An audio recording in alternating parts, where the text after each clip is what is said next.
What's going on, everyone? Brian from Drywall Nation. I'm here with Roberto from Baglioni Drywall. We're on one of his custom job sites by Eterna Homes.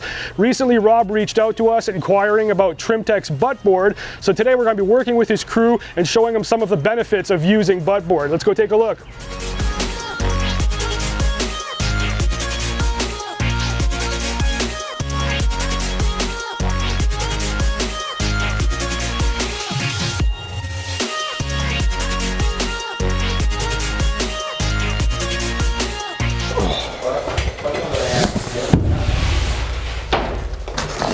So you guys have never used Buttboard before, right?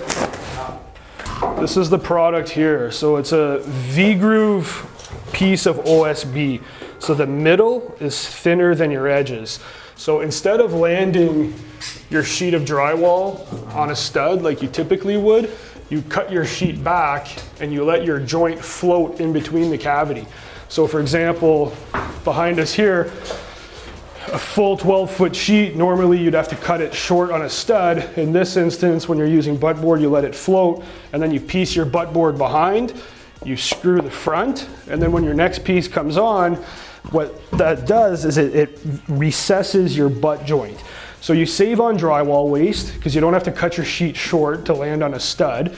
You also don't have to stagger your butt joints. You still can if you prefer to stagger them, but because you have a floating joint now, it's structurally superior.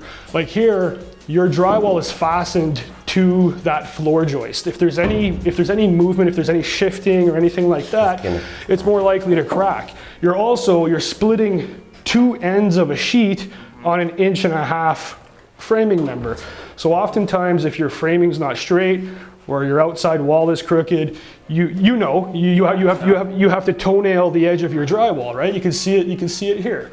You know, so what happens when you screw so close to the edge of the drywall, you oftentimes fracture the edge of the drywall. And then if there's any movement at all, that's how you end up getting cracked butt joints. So with Buttboard, you have a lot more to screw to. You don't have to screw so close to the edge. You can keep your screws further back. It pulls your joint in.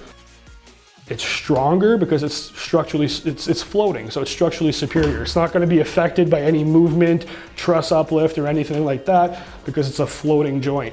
So that's some of the benefits. So let's go ahead and hang some drywall. So there's different ways we could do this, right? The nice thing about Buttboard is you have the flexibility now because you want to try to save on drywall waste, right? So say we measure from left to right, and you see 12 feet. Is 1 inch past the stud.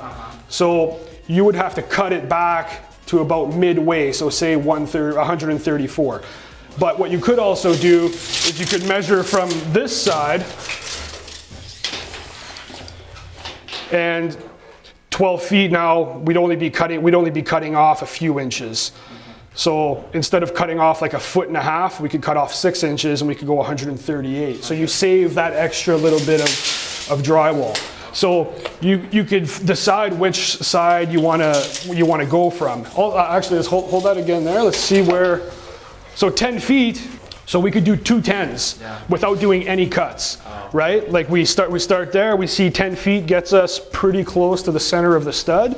We throw up 2 full 10s, put your Buttboard in, and you didn't have to take any measurements or cut any drywall, right?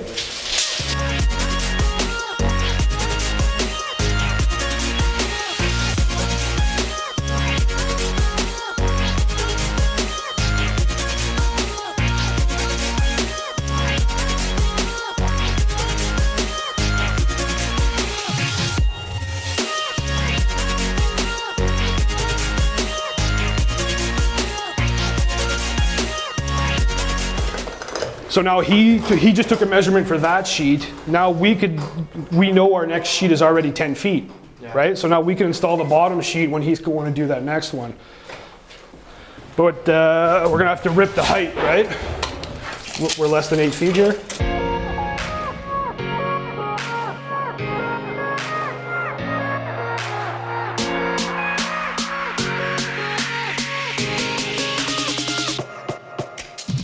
Oh, there we can flip.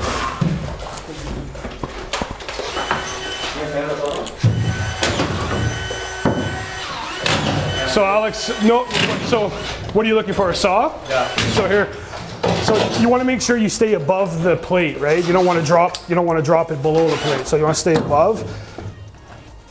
Mark it like that.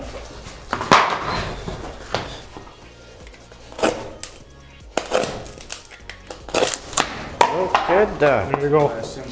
Okay. Whoa.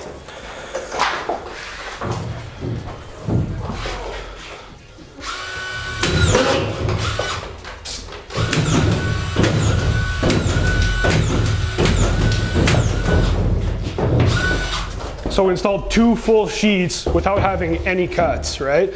So a lot faster than having to measure exactly within an eighth, cutting your sheet back, measuring your next sheet, and then, instead of having 4 different measurements, because we're staggering your sheets, we just went up, two full 10s, and then both your next pieces are the same exact cuts, right? So a lot faster.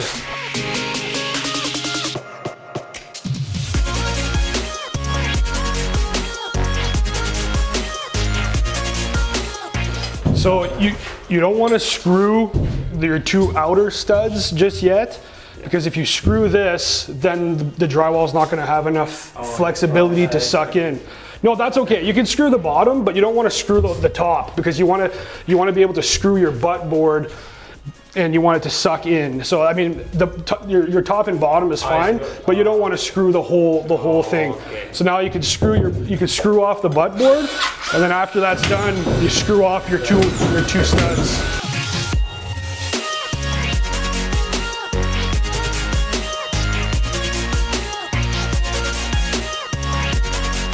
So now if we put a straight edge on there, you can see the gap that's there, right? Oh, yeah. It's not much. It's not much, but it's enough that when your tape goes on, and after it's coated, you don't have a hump. So beauty. And if you were to put more screws, it would suck it in even more. So look at this butt joint, for example. So this a traditional butt joint that you guys did before I got here, where you split both ends of the sheet. So look at this. So there's already a hump before the tape is even applied. And keep in mind too, you're gonna save on mud, because instead of having a butt joint 4 feet wide, yes, you can finish it with a 12-inch box, right? Don't have to, you're saving on time and money in materials. I didn't believe it until I seen Brad's job. Yeah. I said, wow. Yeah, you can see the difference right away. Your butt joint is 1/3 the size. So Roberto, now that we've installed a few pieces of the butt board, what do you think? I think it's a good product, and I'm gonna give it a shot. Right on. Glad to hear it. Thanks for your time, Rob. Appreciate it. Thank you. Thank you.